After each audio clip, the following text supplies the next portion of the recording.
Одна из примет, по которой можно сразу узнать работы Иеронима Босха или его подражателей, это странные головные уборы в форме перевернутой воронки. Или, скорее, обычные воронки, водруженные персонажем на голову, словно шляпы. За примерами не нужно далеко ходить. Вспомним «Искушение святого Антония». Там появляется птица-почтальон в красном плаще. На голове у нее воронка, воронки сухая веточка. Или сцена извлечения камня глупости из головы наивного простофиля. У его врача-шарлатана на голове такая же воронка. Или толстяк, выседающий на бочке с пивом или вином на еще одной работе Босха, олицетворяющий пьянство и разгул. И примеров таких полно. Интересно, скажете вы, но при чем тут евреи?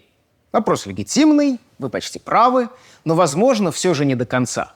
Попытаемся разобраться, в чем же тут дело. Существует несколько версий того, откуда у Босха взялись и что значили эти металлические головные уборы. Как в 20 веке у железного дровосека из «Волшебника изумрудного города». Начнем с простого. Для чего вообще нужна воронка? Чтобы нечто переливать в узкое горлышко. Где она тогда применялась? Там же, где и сегодня. На кухне, в погребке, в химической или в реалиях того времени алхимической лаборатории. Но зачем она понадобилась мастеру из Картагенбоса? И версий тут много. Историки видят в этом странном головном уборе замену шутовского колпака. Знак глупости, безумия и карнавального разгула. Ведь действительно во время гуляний металлические воронки использовали для того, чтобы наделать максимум шума. В этом знаке видят напоминание о торжестве зла в мире, где все перевернуто.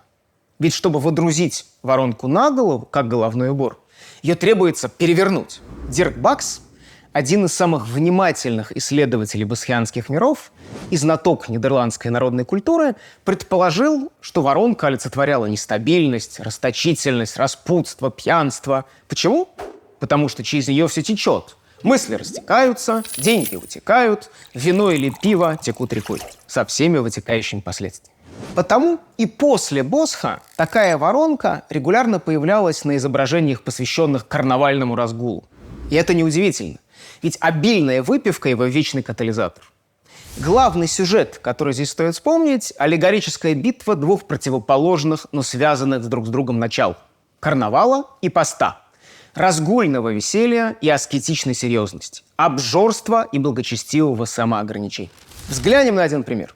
На гравюре, созданной в середине XVI века, развеселая толпа везет на повозке толстяка.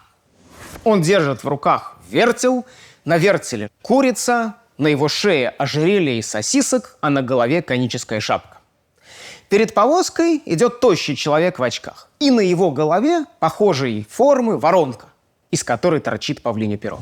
И чревоугодие, и выпивка, и красование. Американский историк Лоринда Диксон, которая много писала об алхимических подтекстах в работах Босха, интерпретировала перевернутую воронку – стандартный лабораторный инструмент на голове доктора, обещавшего излечить человека от глупости, как насмешку над шарлатанством, профанацией алхимической премудрости.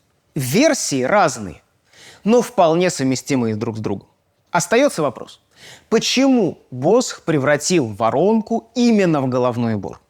И тут трудно отделаться от мысли, что металлический конус, водруженный на голову, уж больно похож на Иденхут. Помните мой рассказ об остроконечных шапках, какие с XI по XV века в западном искусстве служили главными знаками иудейства? В них одевали и почитаемых ветхозаветных пророков, и израильтян, устремившихся вслед за Моисеем в обещанный им Ханаан, и иудейских первосвященников с фарисеями, то есть антигероев новозаветной истории, и средневековых иудеев, которые на христианских изображениях обычно представали в зловещих ролях. Выглядели они по-разному. Когда-то как мягкие, загнутые вперед колпаки, похожие на фригийские. Когда-то как такие треугольнички, устремленные вверх. Иногда как шляпы с широкими полями, острым шипом и шариком наверху. Но для нас важна одна нидерландская миниатюра, созданная на рубеже XIV-XV веков. Там шапки израильтян, выстроившихся перед пророком Моисеем, выглядят как невысокие конусы. Почти точь-в-точь воронки. Вероятно, что Босх, как никто другой, умевший превращать простые предметы и домашнюю утварь в атрибуты, или даже части тел своих инфернальных созданий, обратил внимание на сходство обычной воронки и еврейской шапки. И, перевернув ее, трансформировал в головной убор. И зачем ему это понадобилось? Едва ли представляя демонов, осаждавших в египетской пустыне святого Антония Великого, или лекарей-обманщиков, он в действительности обличал иудеев. Не будем упрощать. В поздней средневековой Европе юдофобия, конечно, была очень сильна, но к ней все не сводится. Скорее, на головах бесов и персонажей, воплощавших разные пороки, шапка-воронка напоминала не только о пьянстве, глупости или псевдоучености, но и об иноверии, враждебной инаковости как таковой. Можно ли доказать это предположение? Трудно, но попытаться стоит.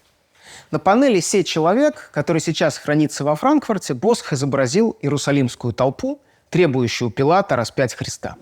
Здесь все как на множестве похожих сюжетов. Скорбный, израненный спаситель, улюлюкающая, уродливая, вздымающая вверх руки толпа с множеством признаков демонического, которые Босх регулярно использовал для того, чтобы обличить грешников. Гримасы или у одного из персонажей щит, а на щите громадная жаба, привычный дьявольский атрибут. Но для нас важнее всего шапки. А один из бюргеров на переднем плане одет в зеленый головной убор, напоминающий средневековый Эден Худ.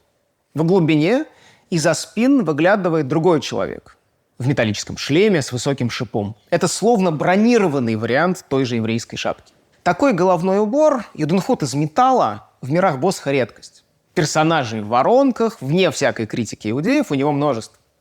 Очертания этих шапок слишком близки, чтобы счесть их сходство просто случайностью. Потому вероятно, что изобретательный мастер из Хертагенбосса, часто превращавший повседневные предметы в элементы адских пейзажей или тел демонов, соединил здесь всем знакомые очертания Эден Хута и воронки, напоминавшие и об ученой лаборатории, и о пьяном разгуле. В мирах Босха воронки не только служили главными уборами демонов и грешников, но и в увеличенных, конечно, версиях превращались в орудия загробных мук и элементы инфернальных пейзажей. Так возник образ-гибрид, каких в работах Босха не счесть. С вами Михаил Майзульс, программа «Бог в деталях». Следующее расследование выйдет через неделю. Подписывайтесь на наш канал «Идеи без границ».